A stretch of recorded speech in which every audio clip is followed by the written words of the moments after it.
is live, it is here. Update 35, Whispers in the Walls.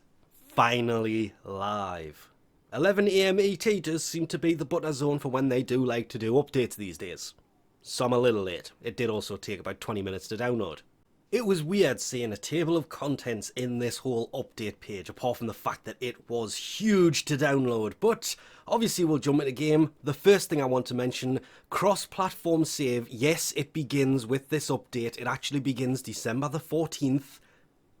And from what Rebecca Ford has said, it's a matter of days. They basically want this rolled out by the end of the year. Completely rolled out by the end of the year. So as long as everything goes really well on the 14th, it will be coming quickly to every other platform. How that works is, well, I don't know yet, so I want to cover that more when it actually goes live, because the account merging part of it, that has me intrigued for a lot of different reasons. Resources, credits, all of that kind of goodness. But in this, there is a decoration pack. Albrechts 1999 display. Nope. I have absolutely no idea what that is supposed to be, but it's a landing craft decoration. Nope. Why give us this and not give us a way of placing something on it? Display your grimoire in a place of honor. There is the new weapon, the grimoire, that you have to complete the quest to get a hold of. The only other weapon that you can possibly get a hold of would be the Mandonnel. A giant arc gun that, to be fair, deals a lot of radiation and a lot of damage. But, as nice as arc guns are, with the Gravamag thrown in, you can use them in pretty much any mission these days. It's a charge-based weapon. That has me a little bit worried for how this thing is going to work. This is, of course, the signature weapon. Just look at it. That weapon looks absolutely amazing. I have high hopes for it, charged or not, because, yeah.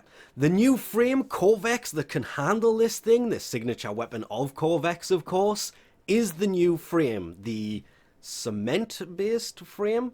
That is interesting because the passive, any weapon, or it literally says weapons wielded by Corvex have an additional +3 punch through. That sounds quite amazing. His, come on, play the abilities.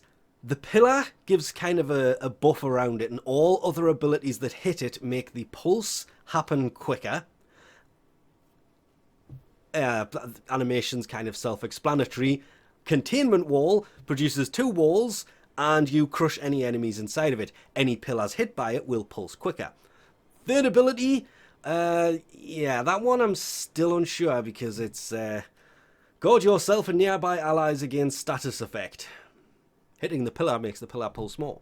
And his fourth ability, possibly his most interesting one, is ripped straight out of Wisp's arsenal. He shoots a beam from his chest, and if you shoot the pillar, it will pulse quicker again. That pillar has me really intrigued, because it pulses radiation damage to kind of status effect enemies. So when I say buff, I mean it deals damage. I've just now realised I said buff instead of deals damage, but I ain't going back and recording this for a third time. And yeah, that is ripped straight from Wisp.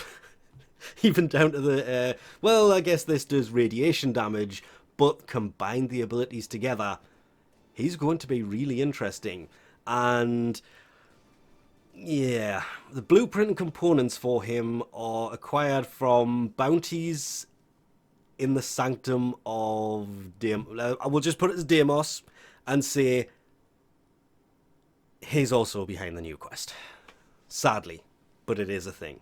There is, of course, no massive spoilers here because it hasn't actually started yet. The new quest, Whispers in the Walls, that's going to start the new cinematic quest sequence Warframe is kind of starting down, and more importantly, answers a lot of questions and raises even more. To be able to get to this quest, you have to have first completed the Heart of Deimos, and sadly, the new war. There is other ways to do it, but to be fair, it's complete baloney, so we'll kind of completely ignore that. And I do love the look of the new enemies. One of the new mission types is an assassination, and you have to take on that enemy right there, and it looks absolutely amazing. The event, Gargoyle's Cry, will be coming on the 18th. I believe the 18th is Monday, so look forward to that. Yep, Monday at 11 a.m. ET.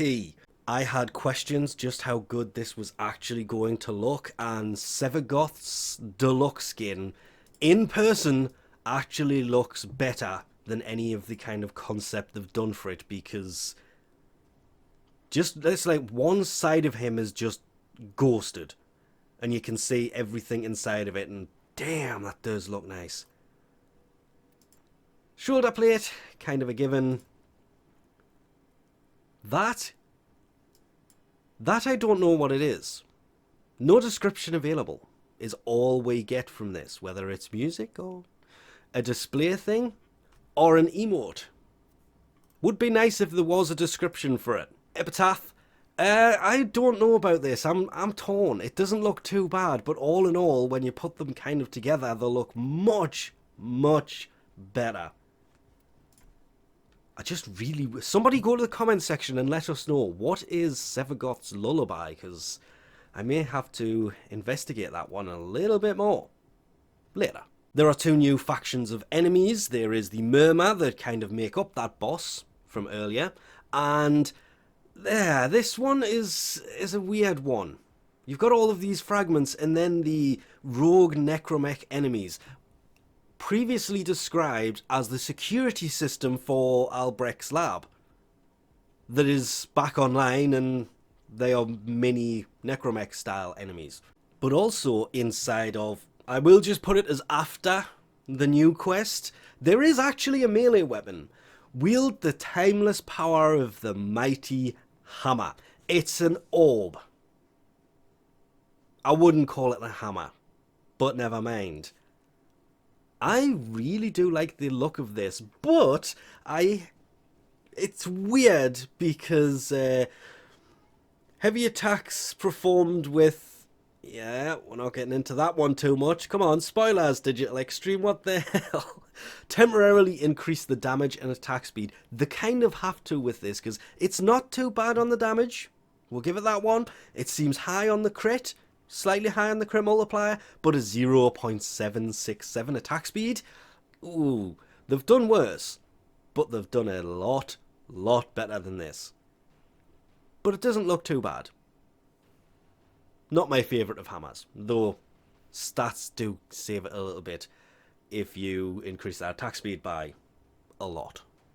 Which of course you can do while performing 3 new missions, being the Assassination, which is the fragmented boss, the Endless Alchemy mode, looking forward to trying that one, and yeah, where's the third one gone? Because they did say there was 3, but they're only listing 2. And then there's this giant weekly mess of, there is a new way of getting, so they said, Digital Extreme said it, a new way of getting Archon shards, and I'm assuming it's going to be the weekly mission inside of the whole new area that gets kind of spoiled when we get a little bit further down, and this kind of starts to appear at the bottom. Oh no, that's Mirror Defense. Where'd you go? Ah, New Syndicate. Moving on. Hiding that. Albrechts Laboratory Bounties. Yeah, we kind of expected that one, because successfully completing a bounty will reward you with standing towards the New Syndicate that will get you all of the new stuff. Kind of already mentioned that. But there it is, the Tome. The only way to get this is by completing the Whispers in the Walls quest. Its blueprint after that will probably be thrown into somewhere, so you can get another one if you accidentally sell it. But it is confirmed a secondary weapon type, the Tome. I'm looking forward to trying that as well. Shame it's in Umbra's hands. But more importantly than any of this, there it is, the fur pattern from... that kavat that's in the opening cinematic for the new quest. Don't want to get too much into spoilers. It was gifted to Albrecht Entrati. It was gifted to a few other Entratis, but his is obviously still around because, again, can't get too much into this. Spoilers, it was given away back in August, but I'm not mentioning it right now. We can actually have this. It's there. Albrechts loyal companion, Calmus, is able to be obtained from the marketplace, colours and all. I wish it was a quest reward. That's all I'm going to say, but I'm happy it's available and we can actually do that. And hopefully, well, we should be able to put it on any kavat. I'm not getting rid of Golden Kitty. Nothing will make me take off Golden Kitty. I mean, Golden Kitty quite literally glows. And that's not a colour fur pattern or anything else. That's just the colour that my kavat came out when I put that skin on it. Hence, Golden Kitty. Though, Golden Kitty is about to be nerfed this year. I'm not looking forward to that either. And I don't think tome skins are something that we really needed mentioned in this whole update, or brought with this update.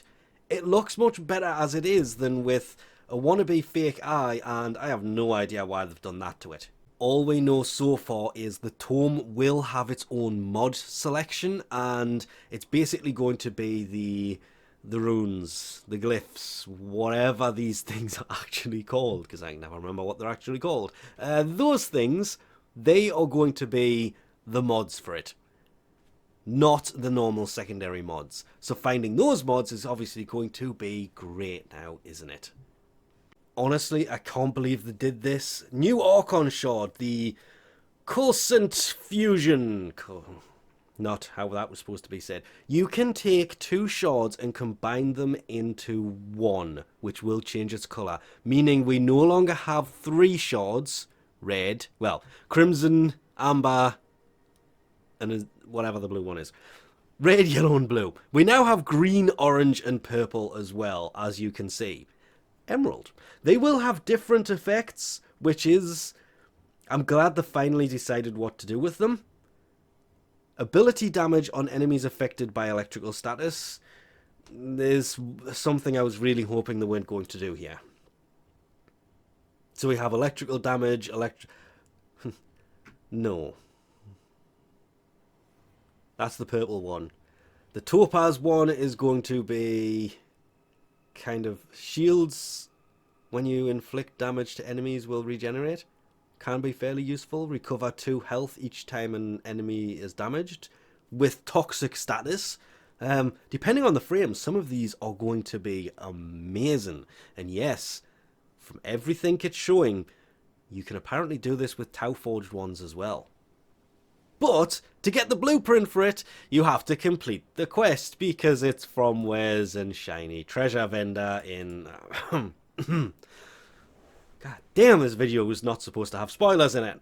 I'm not really sure why they've done this, but the arc gun deployer is slightly different, and the best way we can put this is it has been buffed to a point where pretty much everything and every weapon increased from 90 to 180, 140 to 140, 190 to 110 to 190, 110 to 100, 220, 440 to 880, yeah, all damage of all heavy arc guns, all arc guns now do a hell of a lot more damage, and everything else is just in-game items, changes to the shaders that do look a lot better, and general, let's call it, changes and fixes that have been kind of long overdue, to a point of, this is a long list of that kind of stuff, but I won't make you suffer through all of that, because there is still quite a lot to do before